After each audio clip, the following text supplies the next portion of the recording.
Hello, mate. Hello, how you doing? I'm all right. What episode are we on, eh? 13. 13. Yeah. Oh, we would say we were going to skip 13, like unlucky 13. But We were going to skip 13, but then we had an amazing guest. Yeah, we can't skip this one. In fact, we've been... How long's this one been booked for? Oh, it's been a while, hasn't it, Jess? Yeah, it has. That's just because you're so busy. Yeah, I was early on in your podcast thoughts. You are. No, we're really privileged to have you on board. Do you want to give us a little bit of background about yourself for our listeners, Jessie? Yeah, certainly. So I have written 2 books, How to Raise a Happy ADHD Child, which has just come out. And 8 years ago, I wrote How to Raise a Happy Autistic Child. I am a journalist. I'm an autistic woman, ADHDer to ADHD autistic kids as well. Wow. So certainly speaking from experience. Yeah, I mean, I would say the past 10 years of my life, I've kind of been on a mission to work out how neurodivergent young people and adults can be happier. Yeah, I can imagine you probably had a kind of viewpoint of what that looked like until you started parenting. Is that right? Yes, I thought it was all going to be easy. Yeah. We get a lot of questions. Obviously ADHD. We predominantly talk about autism because that's just kind of where we are. But in that kind of wheelhouse, ADHD is clearly something that comes up quite a lot. We get a lot of questions about it, and we don't really have the answers for people because we don't have that experience. And this is why getting you on a few weeks ago now, wasn't it, when we talked about it? Yeah. And we've been saying to people, we don't know, but we've got someone coming on, and they were like, oh, great, So can you just tell us, first of all, like the basics? What is ADHD? We talk about autism all the time. What is ADHD and what isn't ADHD? Yeah. So if I can start with what it isn't, I don't think it is what the definition says it is, confusingly. And I think that's why most of us don't know what ADHD is. So if we take the name attention deficit hyperactivity disorder, well, it's not a deficit of attention. That is just factually untrue. What it is it's inconsistent attention. If we look at hyperactivity, even according to NICE data, 1 in 3 ADHDers aren't hyperactive. They're diagnosed with inattentive ADHD. And to get that diagnosis, you aren't physically hyperactive. And it's not a disorder, it's, a brain type. And I think we'll all agree there's no one right brain, is there? There's no one right sexuality, ethnicity, and in exactly the same way, there is no one right brain type. So I think it's so misleading that if what you think of as ADHD is someone who cannot pay attention and who is very overtly physically hyperactive, you're going to miss out a load of ADHDers. So what it is it's, inconsistent attention because of an inconsistent supply of dopamine. So dopamine is the neurotransmitter in the brain that helps you easily focus. But ADHDers have too many dopamine transporters in their brain. So what this means is the dopamine is kind of flushed away before it does its job. That's interesting. And so what we rely on to concentrate often is either, other transmitters like serotonin. So if you can do something you're interested in, serotonin arrives and that helps you focus. Or we rely a lot on cortisol, because if you leave something to the last minute and someone's about to shout at you, cortisol tones up and suddenly focus is no problem because both serotonin and cortisol also help you to focus.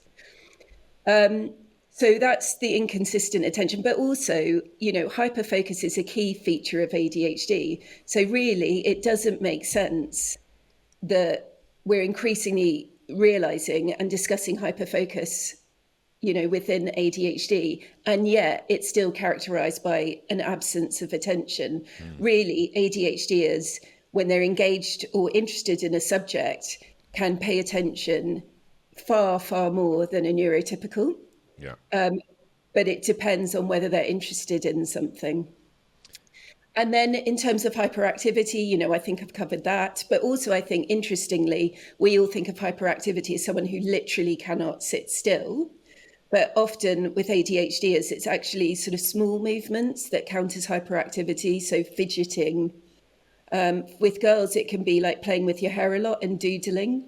Mm-hmm. So I think people's notion of what hyperactivity is often not accurate either. I think that's the thing, isn't it? Because looking at it from the outside and not having direct experience in it at the moment, it's a phrase that gets thrown about all the time. Is that if somebody can't concentrate, if they can't sit still for a moment, like you said, it's it must be ADHD, or they're going to get diagnosed with ADHD. It just seems to have now taken on this kind of realm of its own. It just gets thrown out whenever you see a child acting in that manner.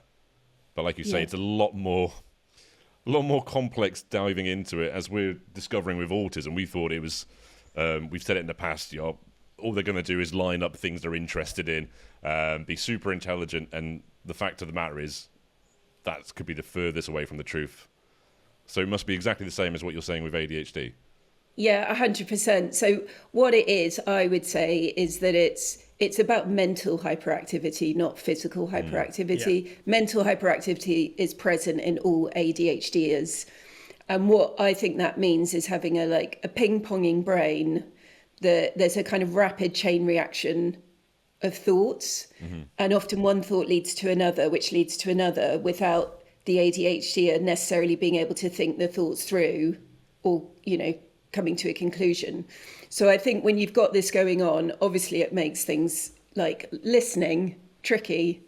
And then the other thing ADHD is about executive dysfunction, problems with executive function, and also a real sensitivity to rejection, which is known as rejection sensitivity dysphoria. Because you mentioned executive dysfunction in your book. Can you break that down then in kind of real life terms that we could understand? Yeah. So at its most basic, what it means is it's like it's the mental processes you need to execute a task or be organized. But really, within that, it encompasses so much about life and school. So if you have good executive function, you are going to find it relatively easy to start a task, stay on task, know how to prioritize that task and finish it. But it's really very broad because, for example, difficulties with executive function is one reason why ADHDs interrupt a lot. And it's because we don't have strong working memory. And working memory is within this set of executive function skills. And what that means is the ability to store short-term information. So ADHDers are often interrupting because they're scared their brilliant thought is about to drop from their head. That makes so much sense. Yeah. And it's true. It does just fall away. So my youngest son, I remember he used to call out from his bed and say, I've got three things to say. And, we'd leave him a little bit of time. And then by the time I come up, he's like, oh, it's only 2 now. Wow. So and also once you combine that with impulsivity as well, what you have is people interrupting conversations. So I read that actually a more accurate predictor of exam results is executive function skills, and that is more accurate than IQ. So if you're good at executive function skills, you're more likely to do better exams than if you've got a high IQ. And for me, that blew my mind because it was such a light bulb moment. I was like, of course, this explains why we've got all these incredibly clever neurodivergent kids that are not doing well at school. I mean, it's one of many explanations, but school is basically a test of executive function skills and life. Yeah. I think we off camera a couple of weeks ago. We discussed if we could change the education system to suit neurodiverse children, then we'd see an improvement in that. Yeah. Oh, yeah. I mean, teachers would be far more aware of this, you know, and like, for example, you know, difficulties with executive function skills is why we keep forgetting things, losing things, not bringing our sports kit on the right day. Mm-hmm. And what we're seeing at schools is ADHD is like routinely being punished, giving detentions, verbally told off, put in isolation booths because of poor executive function skills. And it's dreadful. I mean, schools wouldn't punish wheelchair users for not being able to access a room that didn't have a ramp. And yet that is what schools are doing to ADHD kids. And this is going to take us slightly on a tangent, but this is why EHCPs in mainstream schools are so vital. Because that's just a perfect example of these kids being treated like they're being naughty, essentially, is what I remember ADHD being. In fact, before my son, and obviously when you've got an autistic child, you get pulled into this world. And ADHD to me, 6 years ago, just meant naughty kids, too many E numbers, like crappy parenting. That's literally what it meant to me. And I wonder, because when we're all in this bubble, I wonder how much that still means to the vast majority of people that aren't in this world. I think it does. Yeah. I think it does. And I think increasingly it's seen as something that kind of neurotic parents, mums probably in particular, seek out to explain away normal problems or to excuse their poor parenting. You know, I think the reason why ADHD has always been historically so undermined is because it's so poorly defined. So, you know, like if you do just go by the name, you're not always going to recognize ADHD. So when a kid in your class gets a diagnosis of ADHD, you're going to disbelieve it. And I also think it's because a lot of ADHD is normal life problems, you know, like being disorganized, zoning out, not being able to concentrate when you're boring. You know, these are human things. But the thing is the extent to which it happens and how it impacts your life. That's the differentiator. The thing you said then about the hyperactivity still exists. It's just hyperactivity of the mind rather than, you know, the body. Just that little switch in viewing it. Anybody that has always had the opinion, I thought, of ADHD just being naughty kids, you know, back then, just thinking about it that differently can actually make you go, oh, okay, now it makes sense. Oh, these guys are all hyperactive in their heads. Okay, that follows now. I totally get it. But it's just that slight little change in the way you think about it. Anybody that I know is suspected ADHD. If I think about it like that, I'm like, God, yeah, they are. Their minds are just racing all the time, and it's actually impressive. Some of the thoughts some of these people can have and the ideas they come up with while their mind is racing, it's so impressive. I hear them on phone calls and they get off and I'm like, how did you do that? And they're like, what? And I'm like, what you just did was insane. How like the sales conversation just changed or an idea came up in their head. And I'm like, that's incredible. But again, they had a rough time at school. Yeah. They weren't recognised for all of these gifts. I know some people won't like me calling them gifts, but you know, they can be. They really can if you can channel it. It is such a strength. I mean, I think to ADHDers, the idea of having to have like a brainstorming meeting, it's just like hysterical. Like neurotypicals need to have like a special meeting to come up with ideas. Like that's hilarious. Yeah. Yeah. I mean, what? Like we're like one people brainstorming machines, aren't we? 24/7. Yeah. Bit of a hive mind. Yeah. Yeah. Absolutely. What were the early signs that led you to explore the diagnosis then with your child? Well, you know, my son was really clearly an ADHDer forever, but if I'd known about it. But the thing is he used to sit still for like 20 minutes and draw. And because I didn't know about ADHD, I just thought, well, what ADHD kids can sit still and draw for that period of time. So I kept discounting it. And he struggled at school, literally from day one. We dropped him off. I mean, all the signs were there. But really, it was when the difficulties at school ramped up. So it was when, teachers, the deputy head was calling me regularly at that point. And I said, look, I think we need to discount ADHD before we go down any kind of behaviour management paths. And then actually, 2 years later, when he did get his official diagnosis, in some ways it was too late. I mean, I don't think it's ever too late to get a diagnosis. I got mine at 48. There's always value.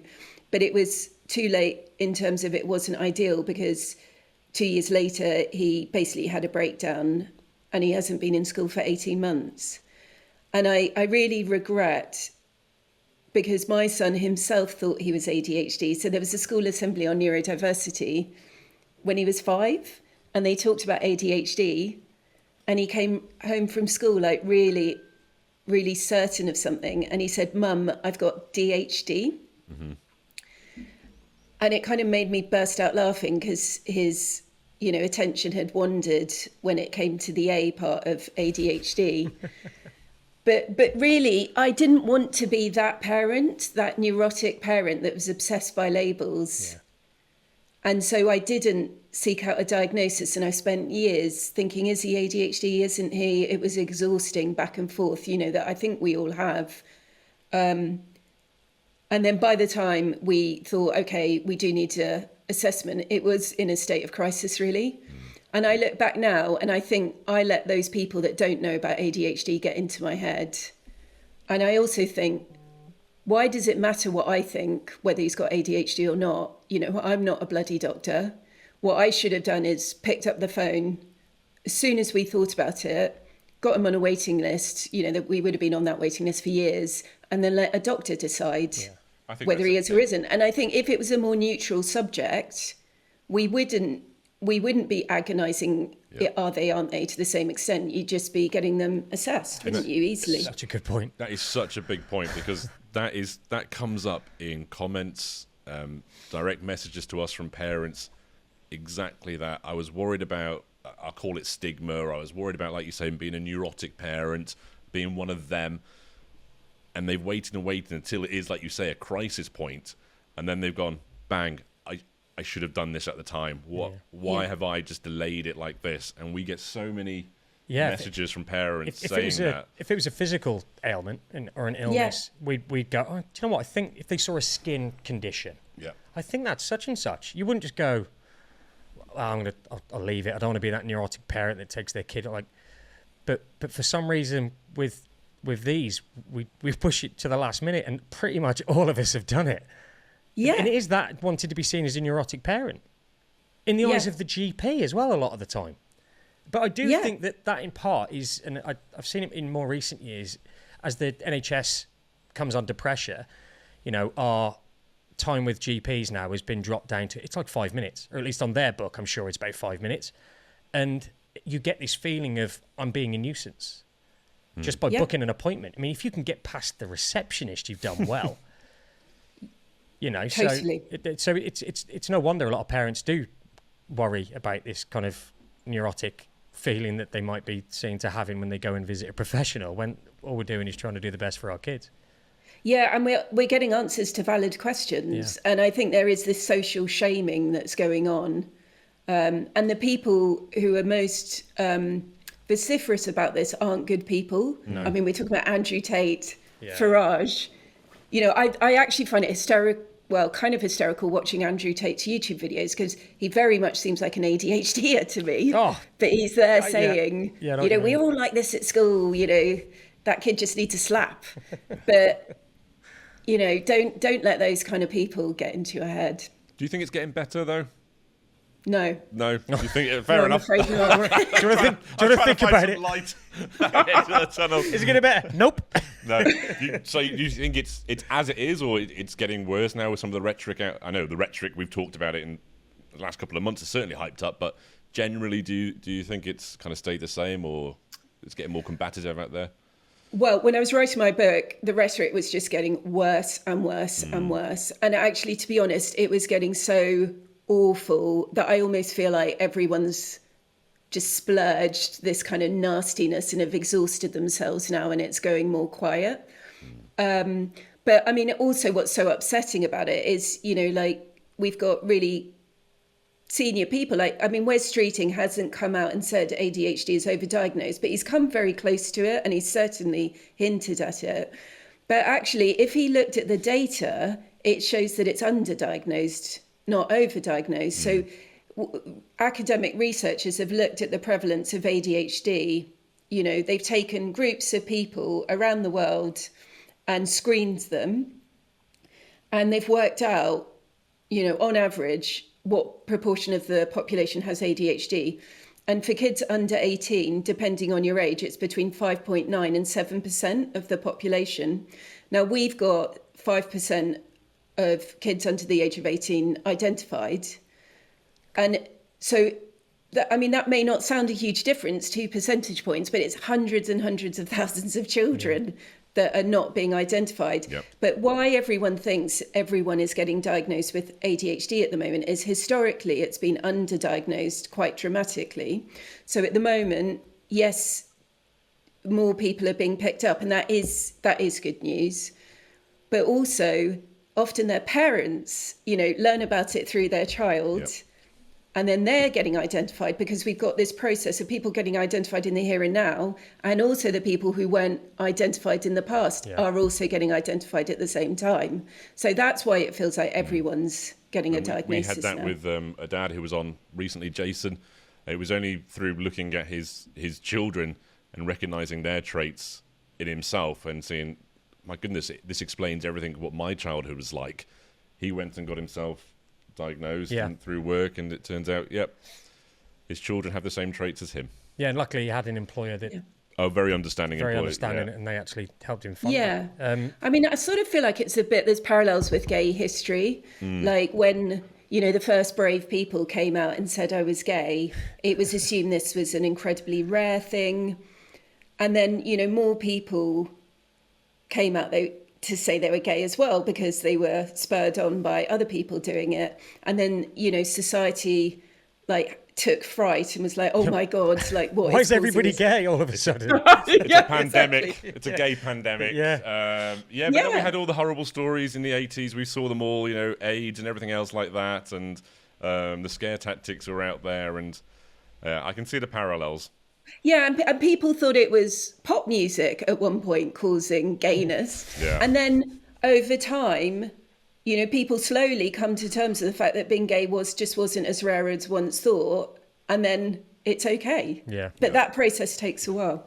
When you said, obviously, when you were writing the book, the rhetoric was just something else. Did that make it a challenge to write the book when you had all of this negative feedback coming at you? When you're trying to write a book about how to make children and people happy through their ADHD or autism, was it difficult with all that rhetoric going on?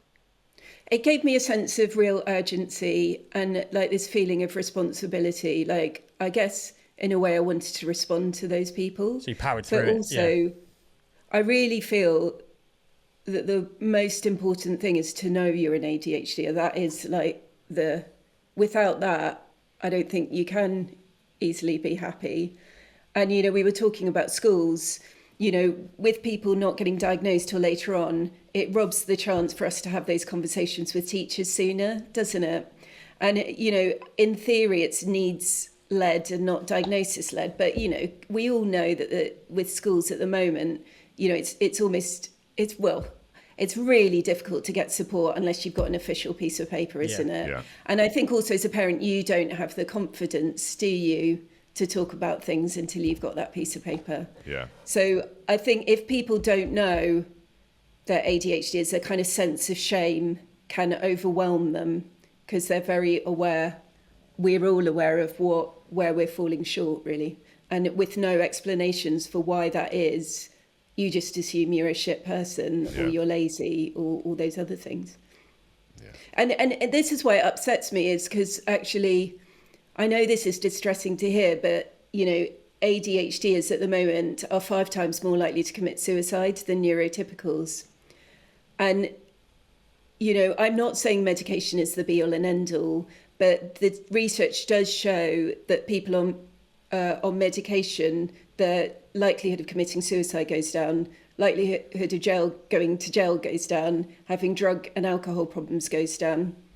I also think that, you know, if you know your ADHD earlier on and people support you, I'm sure that massively reduces the likelihood. So by denying people the chance to be identified, this comes with absolutely enormous implications, you know, for everyone. You know, we could have fewer people in jail, you know, and it is an exaggeration to say it saves lives. Yeah, and we've kind of mentioned it. And when we first mentioned it, it was a bit of tongue-in-cheek, but then we started looking at the evidence and we found out it's not tongue-in-cheek. But yeah. we talk about kind of, you mentioned prisons there, and I think there was a scary stat about the population of prisoners and how many of them do have ADHD or neurodiverse is absolutely scary. Yeah. Absolutely scary. You touch upon, I think this is kind of a big question as well in the book. You just mentioned it there, to medicate or not to medicate. What helped you reach that decision in your own family then when at the start, and what would be the tips that you would give out to parents regarding kind of medication? Oh, I find it so complicated. The reason being is I have tried ADHD medication myself, and I found trying it myself made me understand so much better, you know, what it was like for my kids who've tried them all really. But you know, if I can explain what it was like for me, because I think that helps us better understand what it's like for our kids. So I tried Elvance, which is, you know, they're all the stimulants are basically Ritalin, aren't they? But this is a kind of long-acting form of stimulant. And, you know, for 3 or 4 days, I was high as a kite. Like, I didn't really expect it. I mean, I was like in my office and I didn't dare say a word, because if I'd started talking, I just would never have stopped. And I probably would have ended up hugging someone. I mean, I could have gone to a rave for 3 days. This sounds like MDMA, Jess. Yeah, it's got some 1990s vibes about it. Put it this way, it reminded me of a few things at university. Yeah. It was We'll move on. very similar. So it was like quite like, Jesus Christ, you know, like what's this like for our kids going to school? You know, it's not to be underestimated how it makes you feel. And then after that 3 or 4 days, I also didn't sleep very much. No, I can imagine. So after that 3 or 4 days, that all kind of reduced, and actually it was so amazing for my focus, and I was so much less distractible. So when I realised I was on Zoom calls that lasted, you know, like 45 minutes while I was taking the medication, and I realised I wasn't physically tense throughout the whole Zoom call, because previously I was just tense trying to stop myself from blurting out or interrupting. Whereas actually with the medication, there wasn't the same like physical restraints to try and stop myself doing that. And I found it easier to listen. And when I work, it is so much easier to just stay on task. Yeah. The thing, so there is all that, but I've actually stopped taking it recently because, you know, I went through a period of being highly stressed and I just stopped sleeping. And I'm on quite a low dose of Elvance, but I'm not entirely sure how much of that is the Elvance and how much of that is stress, or whether it's the two combined. So I guess I've come out of this experience with me absolutely certain that kids need to be central to the process of ADHD meds, and we have to listen to them. So, you know, you do need to encourage someone to stick it out for a bit, because for me it was 3 or 4 days and then everything settled down and then you see the benefits. But I think, you know, you really need to respect someone when they say, actually, I think this is making me agitated, because that is what happened to me, and you need to allow them to either come off or change. And it needs to be a sort of collaborative process. That's really important that you said you wanted to take it yourself, because if they came to you with a concern or a feeling, you'd have no way of understanding, well, maybe you should push through that. I'm sure that's fine. Fine. The doctor, you know, But through experiencing it yourself, you could kind of go, oh, I know where you are. I know what you're feeling. Yeah. Rather than us saying something and diminishing their viewpoint and opinions. Can I ask a really naive question from myself here? Taking medication like that, I've heard it in the past, and I don't know whether it's kind of one of these rumours that goes around. Does it change your personality? Oh, right, yeah. Do you change as an individual? Because that's one of the things that would go through my mind is like, I can't put her on medication because we'd lose who she was and she'd become, I don't know, vacant or whatever. What's the truth? I think the theory is at the right dose. No, it doesn't. It should just help you, but it should help make the hard things easier. I think that's the role of it. And I think at the wrong dose, I can see that it does have, or I've been told it does have that emotionally flattening response. So I sort of feel like it depends on the age of your child, but really they're the only person that can know or decide that. Because I worry, like, you know, there was a time when my dose was too high and I was feeling really agitated. And I actually worry that if that was my child and I didn't know, but I was like totally focused and tuned in, like I was able to hyperfocus but I worry as a parent, I'd see that and think, oh my God, these pills are working really well. Yeah. But actually what it was also doing to me was stressing me out. So I think it's a balance, you know, there are upsides and there are real downsides, and you've got to work with your child to find the right level. And I also think it is totally fine for people not to want to take medication as well, because for some people it just doesn't work. That's a good point. Very good. Yeah, I mean, that's you asking that question. I was sitting there thinking it the whole time. What also I find interesting is you said that these medications are a stimulant. Yeah. Now, again, from a naive point of view, we're talking about hyperactivity and then giving a stimulant.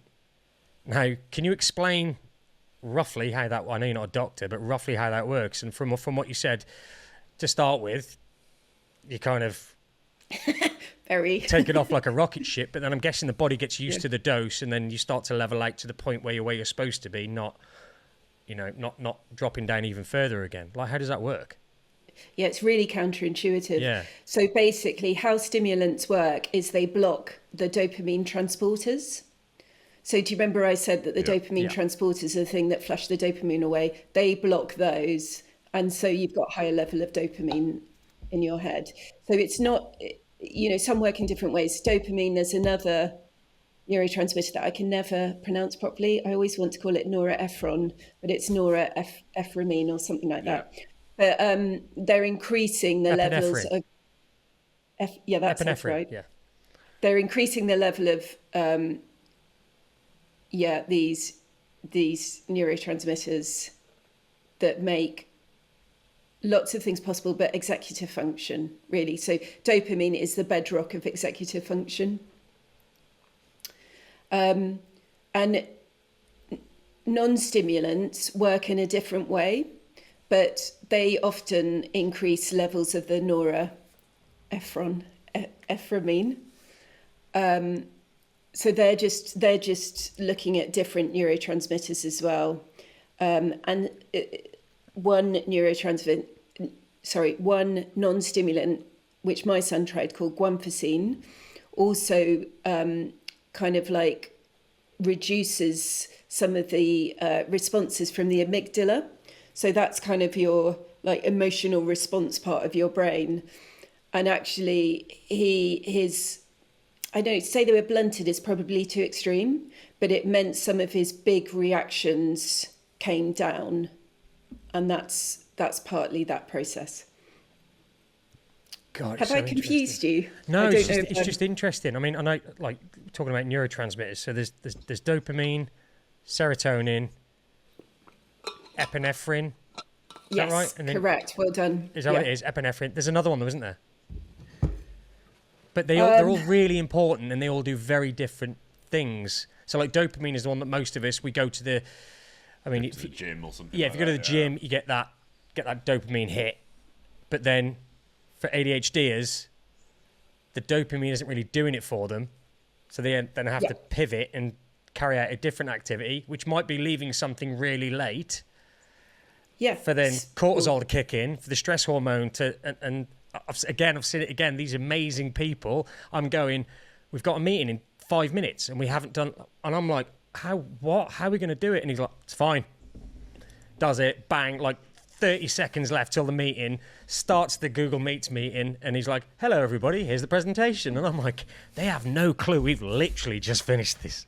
Like, yeah, I mean, that is exactly, I mean, I had senior roles in newspapers, and I used to just dick about all day, and then absolute panic would set in, and I'd like write 2,000 words in like 45 minutes, like exactly the same. Was this the same but with the thing homework? is it isn't a very healthy place to be to rely on cortisol. You do end up, which the stress hormone essentially, isn't it?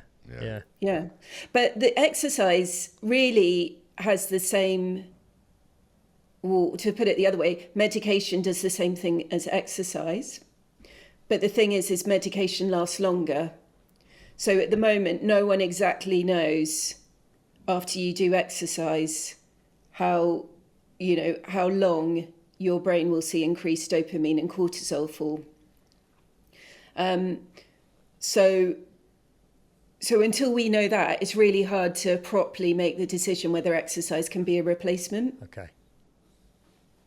And the other thing is it seems common sense. So like someone that doesn't have ADHD would like plan things out, things in the calendar, whatever. Basically what some high functioning autistics would possibly do. So when you've got both, I can't even imagine what that's like. And there's nothing you can do from my experience to try and explain to someone with ADHD, why don't you just do it like this?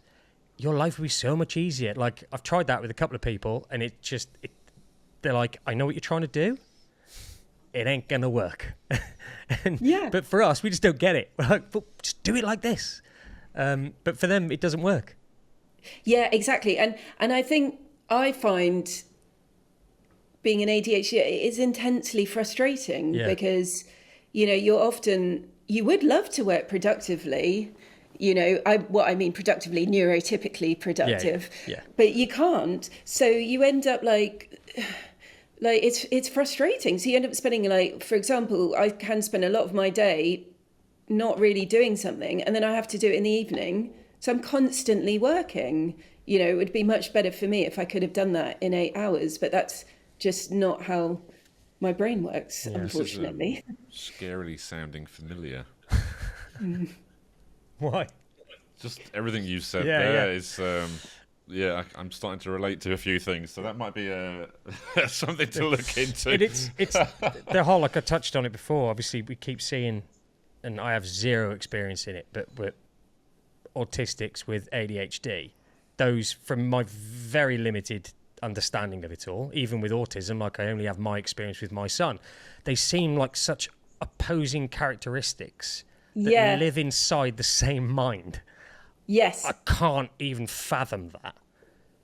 I know. So it is definitely a conflict. So for example, my life would be so much better off if I could do structure and stick to stuff. Yeah. I can't do either of those things. So I need it, yet I can't do it. So there's so many things like that, like I love chatting, but I get quickly exhausted by it. Yeah. But I wondered that how, new research is suggesting that ADHD and autism, people have both between 50 and 75% of the time. Wow. So it was thought up until 2013, you had to pick a team, you were one or the other. And doctors, you could not give both diagnoses. Then from 2013, they realised, actually you can be both. And now I think we're realising not only is it possible, but it's very common. Wow. And in fact, maybe the norm. So I do wonder if in the future we're all going to be neurodivergent. We're not going to be autistic, or we're not going to be ADHD. Yeah. I also think having autism specialist schools is a bit of a nonsense. You know, like schools are going to have to get to grips with ADHD and start supporting kids with both. Yeah. But I also wondered, how on earth can these two things coexist so frequently? And there is a theory of monotropism. I don't know if you discussed this theory before. No. Yeah. So it's very big in the autism sort of community because it's a theory that was developed by autistic people. And, you know, like up until recently, neurotypicals came up with all the theories. So I think autistic adults were like, finally, you know, someone's defining us, that is us. And what it is that monotropes just want to sort of crawl into their attention tunnel and be left alone until they're ready to come out. So basically, monotropes can focus on fewer things, but the things they focus on more intensively. Whereas polytropes, let's say, who are mostly neurotypical, they find it easier to spread their attention more thinly. So if you're not monotropic, it may be that in the office, you go off and make a cup of tea, you have a chat, you come back and do your work, and in 10 minutes you go to a meeting. Like for a monotrope, none of that is possible, because, you know, you may struggle to get into focus, and then when you're getting into focus, it's really quite stressful having to be pulled out of your attention tunnel. And then it's going to take you ages to try and focus on something else. So monotropism has often been thought as an absolutely key part of autism. But now people are thinking it's actually a key part of ADHD as well. So I think that is where one of the ways that autism and ADHD unite is this central thing that neurodivergent people are monotropes. We just want to be left to focus on the things that we want to focus on, and we find it really difficult to spread our focus thinly. That's eye-opening. Just a bit. You think you've heard everything, because as you can imagine, with the community that we've built in this like crazy 13 weeks, you hear a lot, people with their experiences coming in. Monotropism never came up. I've never heard of it. But now we need to stop doing yeah. So I think it's why, like, you know, the world of education is so difficult because, you know, for all neurodivergent people, but like particularly for ADHDers, you know, they may just be getting into something and then the lesson ends. And then the autistic person's like, oh my God. And then I've got to try and, you know, if I'm really into it, that's actually really stressful. Yeah. Getting out of focus, isn't it? Especially if you're really engaged in it. So that's why working with someone's interests, really, it doesn't make any sense not to make it the heart of things. And I think, you know, we talked about education. If I was in charge of education, I would allow people to specialise far sooner.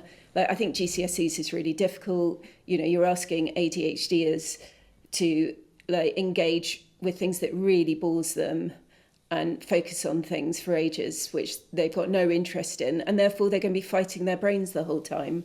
You know, I think if we could make things much more practical sooner, that have real world use, and ADHDers were allowed to, you know, go with their interests, do fewer things, but also flip between tasks. So if you didn't, you know, you gave ADHDers 2 tasks and they could zip between the 2, that would be so much better for them often than just giving them 1 task. I mean, I think that's how ADHD brains work often. So, and also allowing ADHDers to have the information repeated. Because when I was at school, one of my big memories was I'd zoned out when the teacher was giving instructions and I had no idea what I was meant to be doing. And I was about to be told off, really. Yeah. I was like counting down the minutes. And, you know, schools still operate from that quite Victorian viewpoint of I've told you once and that should be enough. Yeah. And that really is setting up ADHDers to fail.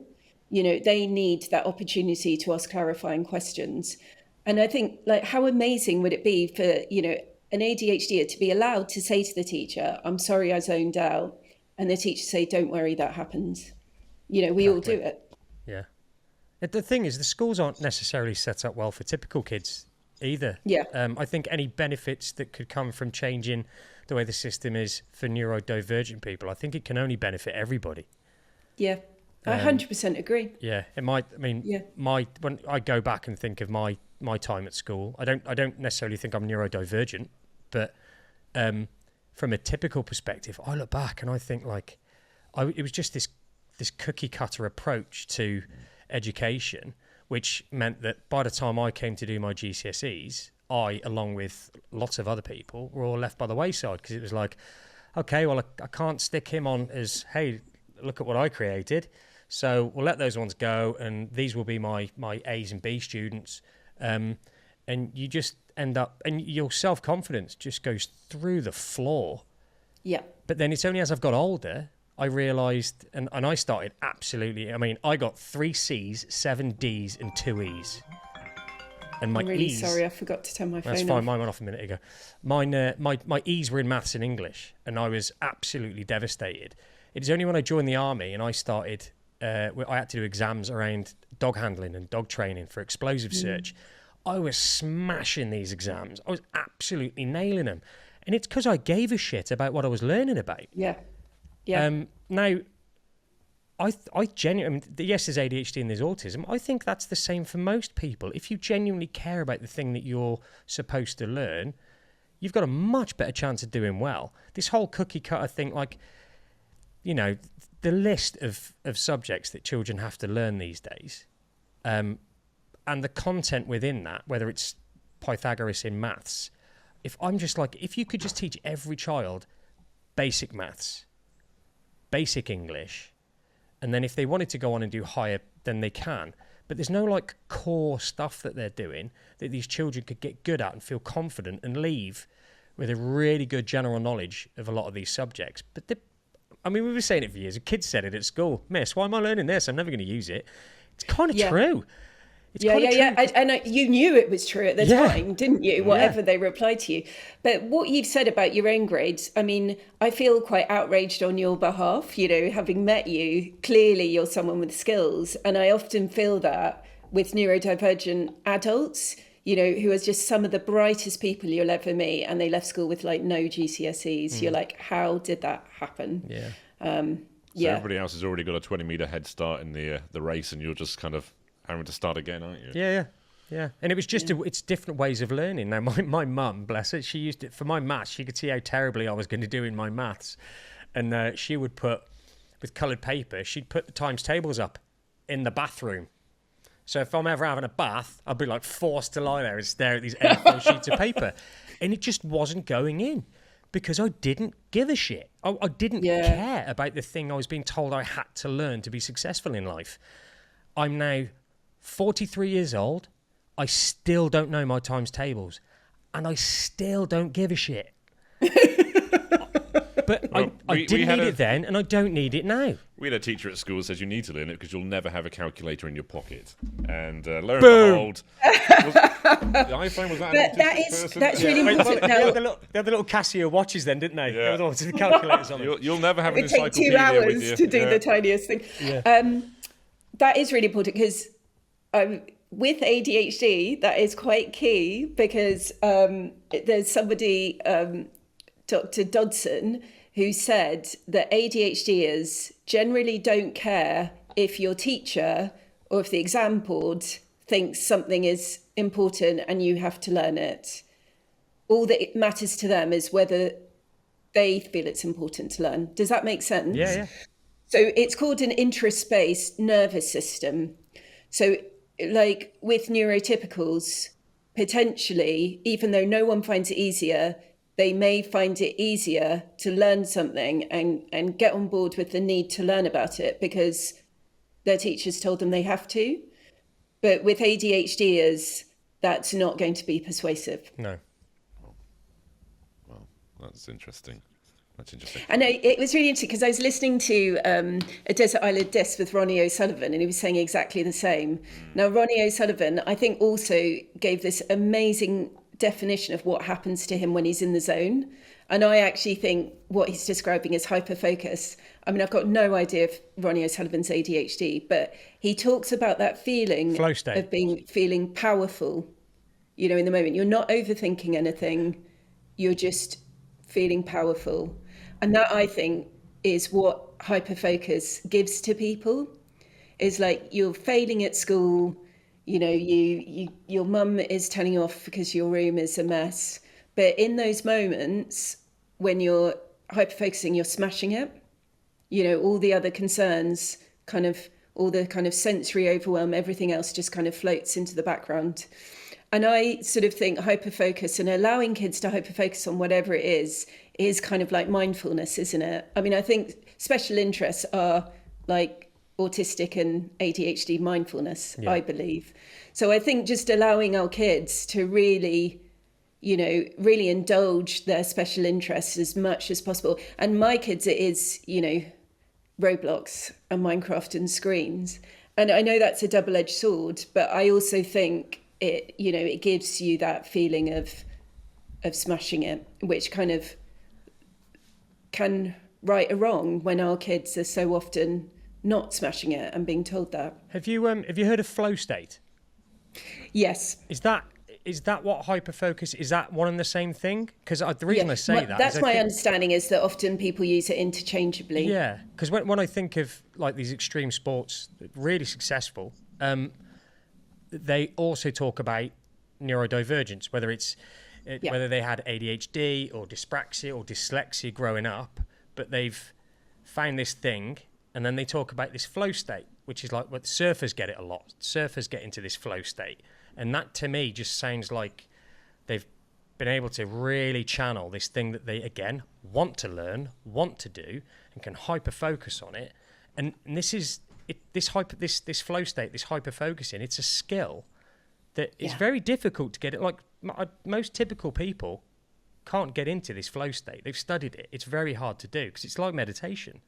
But ADHD I mean, seem to be able to do it. In my book, actually, I did interview that there is one person who studied hyperfocus, or like one academic, and I actually interviewed him, and we don't know what happens during hyperfocus because the problem is they can't research it because they're trying to figure out how to induce hyperfocus, but the problem is you can't interrupt people to say, are you in hyperfocus now? Because you've pulled them out of it, Because you're pulling them out of it. So that at the moment is one central problem. The other problem is nobody's motivated enough to look into it when they should. But so we don't know. His theory is that when people are in a state of hyperfocus, their sort of brain is processing information more efficiently.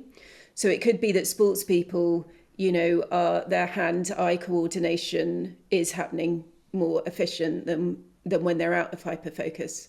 But it is also could be that you just feel more confident. So you're taking like less long to make decisions. You know, it could be a perception thing. They talk about time dilating and stuff. Yeah. They talk about time dilation. Like I've experienced that in sport where lose track. Yeah. But also, he was saying that everyone has the ability to hyperfocus, and the definition of hyperfocus is concentrating so intently that you're kind of like internal states you become less aware of them. So for example, you don't realize you need to go to the toilet, you don't realize you're hungry. So it's thought everyone can do that, but the working theory is that neurotypicals either do it more or we do it better, or we do it more and better.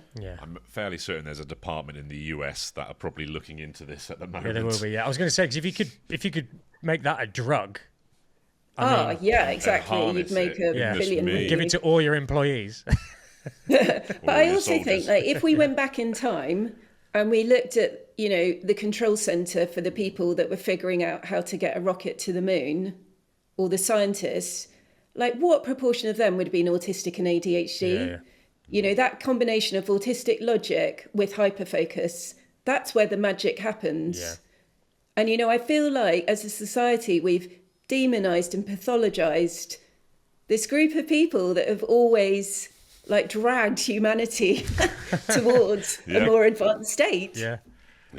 Absolutely. Well, we've got Apple products all around us at the moment. Like that's it. It's like all of this stuff, all of the stuff that we all use every day. You can guarantee that an autistic or an ADHD, in fact, we know they have. I mean, whether it's rockets that are getting sent up at the moment and, you know, helping NASA out, we know that guy's autistic for sure.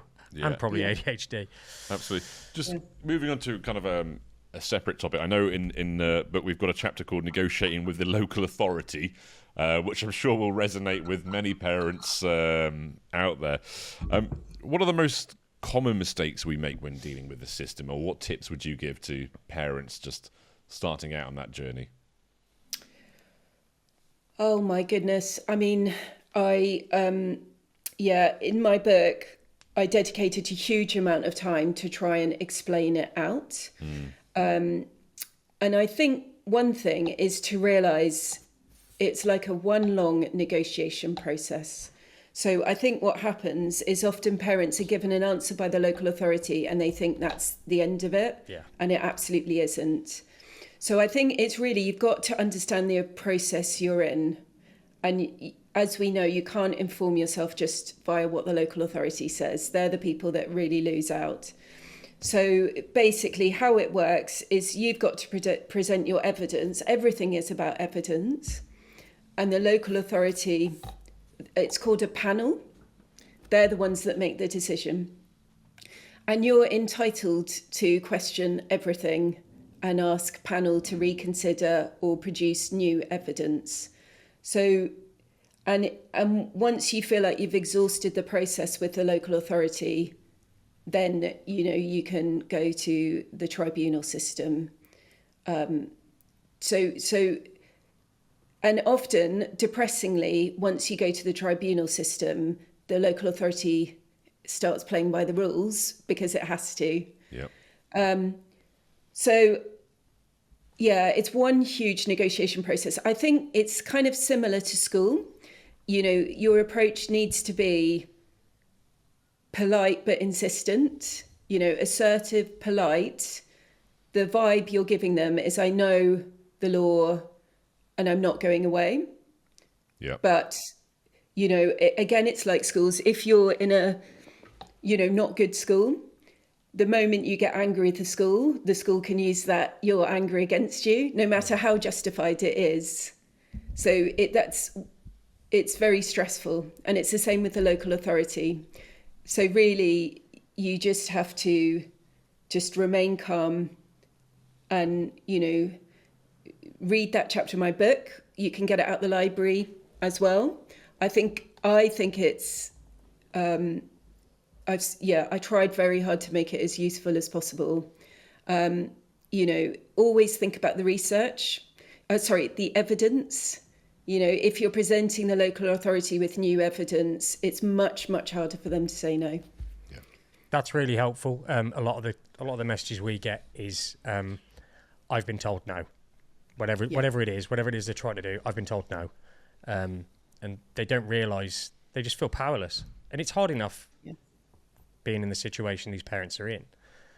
And then the local authority, whoever it is, just says, no, sorry. And they're like, right, that's a no then. And they give up. You understand, you're overwhelmed. Yeah. You're now dealing with people that are, you know, an authority or people that you've never spoken to before.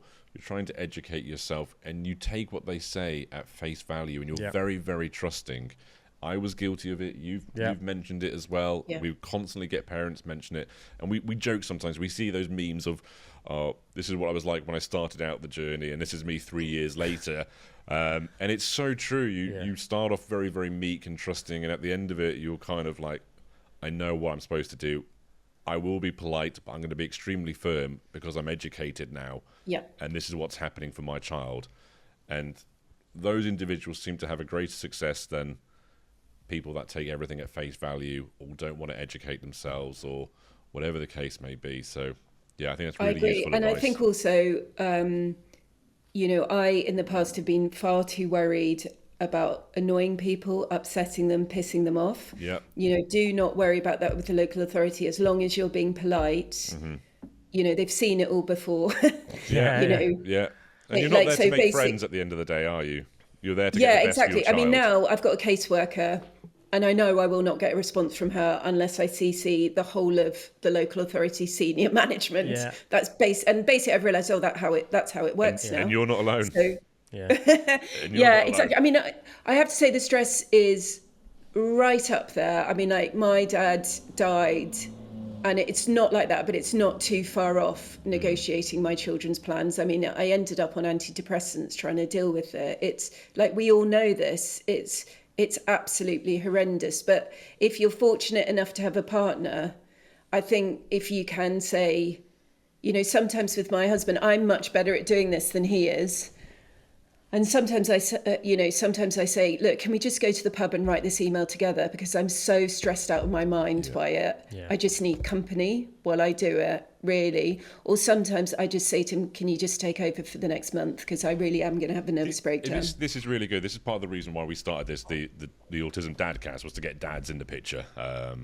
We've said in the past, you know what, having two parents focused is much better than one parent carrying the load and one just dipping in and out. If there's dads listening to this who are feeling overwhelmed or unsure of what support they're supposed to give, but they want to do something proactive, but they just don't know how to get that across, what would you say to them then? Yeah, well, I think if I was going to talk about me and my husband, sometimes what's difficult is I've taken the time and learnt everything. And then sometimes I say, I can't cope, can you do it? And then I micromanage him, right. Which I think is probably quite a common scenario, isn't it? Probably, and then he's like, well, why aren't you doing it then? So I think it's like, it's such a complicated process, but obviously trying to learn about the process and reading up it when you can, but also as a couple try and have these conversations where it doesn't poison your relationship or affect your relationship, and being aware that actually that your stress is at the local authority, but you're turning it on each other because you don't want to turn it on your kids, quite rightly, really. Yeah. So sometimes when we're really hating each other, we do have that moment of, it's just actually for these reasons. It's not actually that we hate each other. Yeah. So I think what I love is when my husband's like, what can I do? And then he kind of CCs me on those emails, so I know it's being done, so I can kind of like tick it off my mental to-do list. Yeah. And it's a bit like kids. We're a team. Yeah.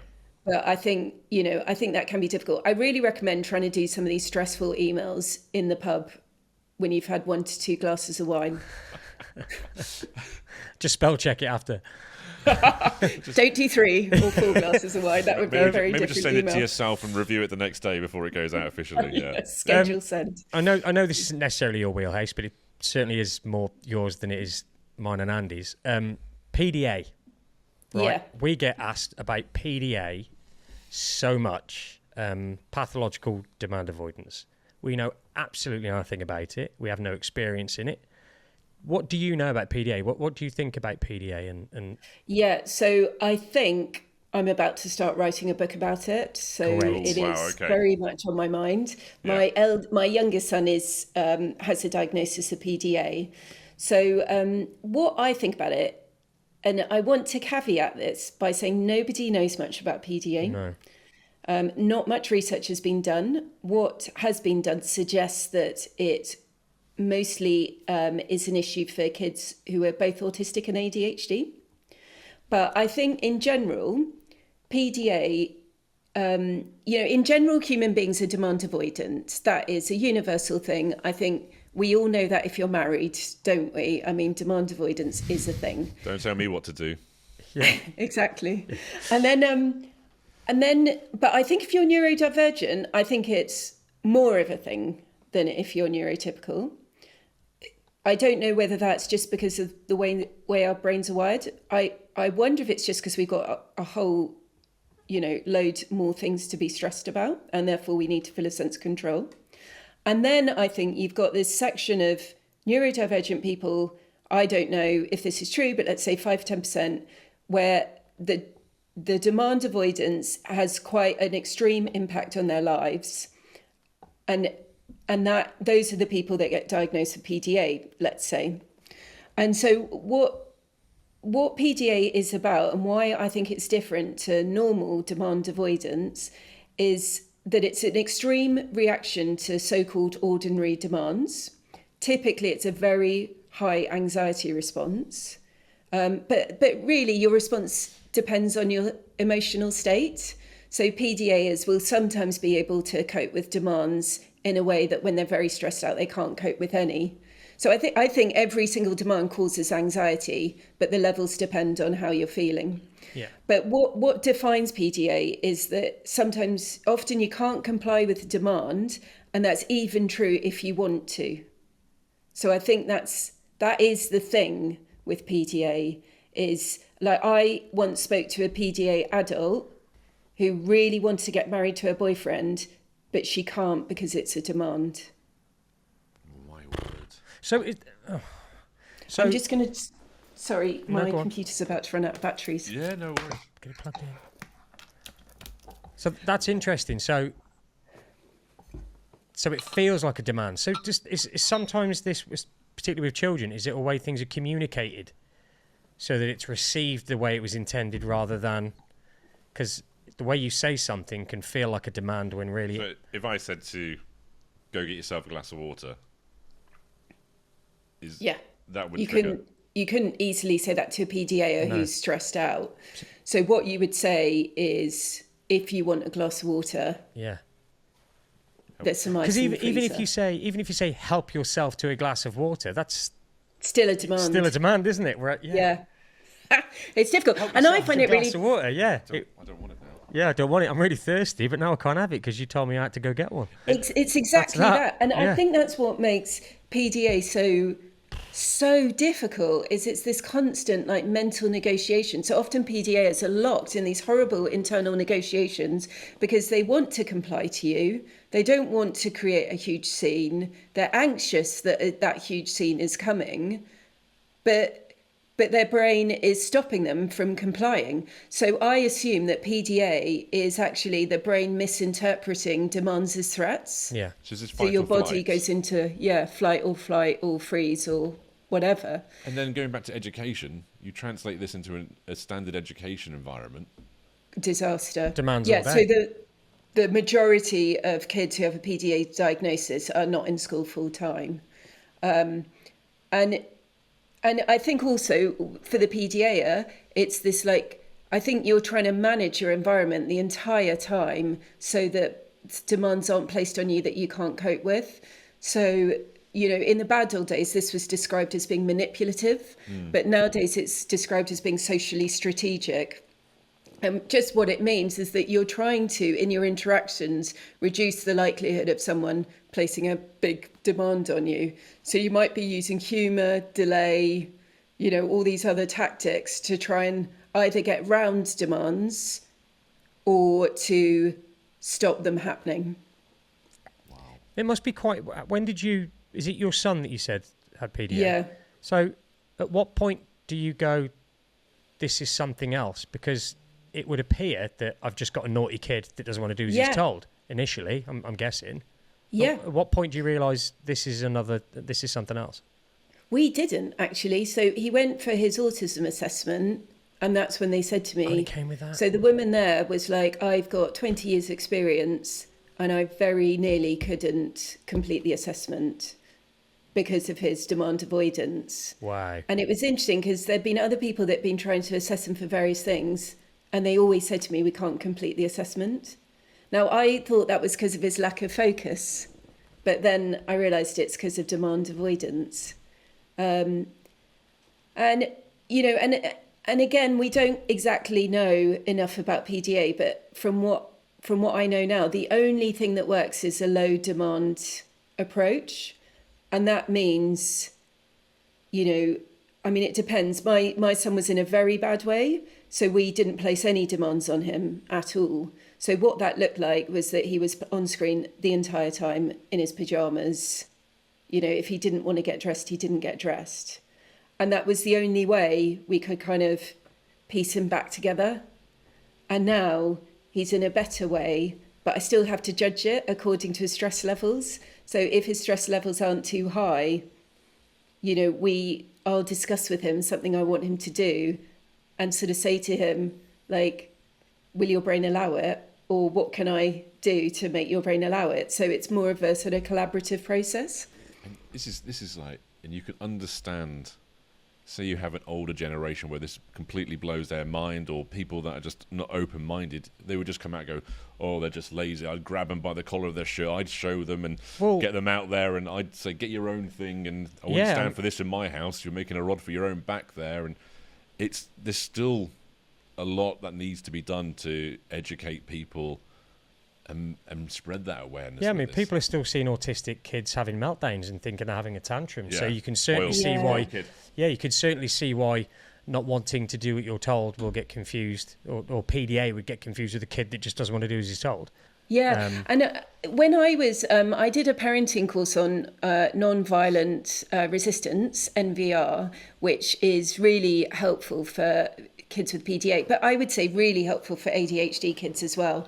So it's really, basically, it's about de-escalation, but also prioritizing your connection with your child. And then also the striking while the iron cold is one of the NVR principles. But there was a dad on this course, and he said that he'd gone to a museum with his ADHD son. The son likely overstimulated, but couldn't go back into a room that he wanted to go in because of the rules of the museum. And his son had an enormous meltdown. And it was swearing, and it was quite spectacular by the sounds of it. And all the people around them were kind of like tutting and judging. And the security guard was kind of looming into view and was about to sort of take control. And the dad said to us he had a really clear thought in that moment. And the thought was, fuck you all. Yep. You don't have to pick up the pieces later, so fuck you. So basically he said to the security guard, can you back off? I know how to handle this, you don't. And he followed his meltdowning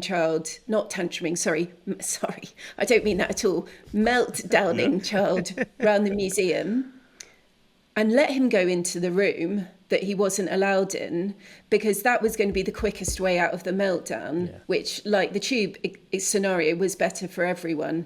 But also what he resisted doing was doing that kind of performative telling off, which often, you know, other parents want you to do, that would have only made the whole situation worse. And then once his son was calmer later on, they talked about what had happened and what they could do next time. But I also think, you know, like, I know the room, there's rules about which rooms you can go in, probably for reasons for the museums. But like for neurodivergent kids, often neurotypical rules don't make sense. They're not logical. And I think people need to realise that I think logic, particularly to autistic people, is so important because it makes the world feel more safe and more predictable, and like we understand it better. So I think strict parenting, what it's really saying is, I don't care what you think, whether you think this rule is logical or not, you just have to do it. But I think once you take away, you know, logic from autistic people or neurodivergent people, I think you're leaving them, and it's quite a horrible, anxious place. Yeah, definitely. Yeah, logic and expectations, knowing what's coming, they're huge. I mean, they were huge to Thomas when he was like 16 months old. So, yeah, you know, as they get older, you know, being able to predict what's going to happen and logic, they're huge. They're absolutely massive, because when you can't communicate, you need to be able to make strong assumptions, don't you? And that's where logic comes in. Yeah. And I worry that very strict parenting sometimes is like, okay, these are the rules, you just have to observe them, and that's that. Yeah, but really, I think what we need for our kids is to be in discussion with them. And, you know, like the world isn't working for neurodivergent people. Like the rates of suicide for ADHDers and autistic people shows that. The old ways of, you know, running the world do not work for us. So for that reason, I think we need to negotiate our rules with our kids that recognise we're in a community, other people's rights matter every bit as much as yours. But at the same time, if it's not hurting other people, it is fine to do things in a way that doesn't stress us out as much. Yeah, totally agree. And the fuck you all thing is something I think we can all relate to. We've all thought it if we haven't said absolutely. it. Yeah. But it is it does free you in that moment when you change your mindset and stop being concerned about what so-and-so's thinking or how people are going to react, and just do what's right for your child. And it's a process, and especially if you've got a PDA kid, it becomes even more important. But it's like a muscle. You practice it, and it gets easier. Oh, I look forward to practicing it later. Definitely, definitely recommend a PDA book, mate. It would go nice with your autism and ADHD book, and it's definitely something we get so many messages about it. And like you said, it's so understudied and so little known about it. There's a lot of parents that are out there just kind of stuck, not knowing what to do. And I think we need to speak to PDA adults. I don't see the conversation with them. Do you? No, not at all. No, so that's what I'd love to do, is like really properly speak to them. Good bit of research for your book. Yeah, really good. Mate, I think we're going to wrap up. I think so, yeah. That was really interesting. It's really eye-opening. Yeah. Really eye-opening. Yeah. Even just, as you kind of said, that just some of the words, just change it. Tell everybody where they can get all your books, please, mate. Yeah, all good main bookshops and Amazon. Yeah, it's also on Audible, isn't it? On Audible as well. Yep. Oh, it's on Audible. Sorry, I'm such a Audible's extra, massive. whatever I am. That's where I ended up on Audible, just because it means you can still crack on with what you're doing in the car. But no, very good, mate. Thank you very much. Really appreciate it, Jessie. Thank you very much for taking the time out of your day to Sunday speak to as us. well. Yeah. No, I've loved it. I love what you're doing. Thank you, mate. Thank you for having me on. I feel quite honoured. No, well, you've been our first kind of specialist, as it were. Expert. Yeah. Expert. The rest of us have just been parents. And you're both. Yeah. Okay, thank you very much, mate. And we'll catch you on the next one, dude. Thank you, buddy. No problem. Take care. See you later. Bye. See you later. Cheers, Jessie. That was awesome. Thanks very much.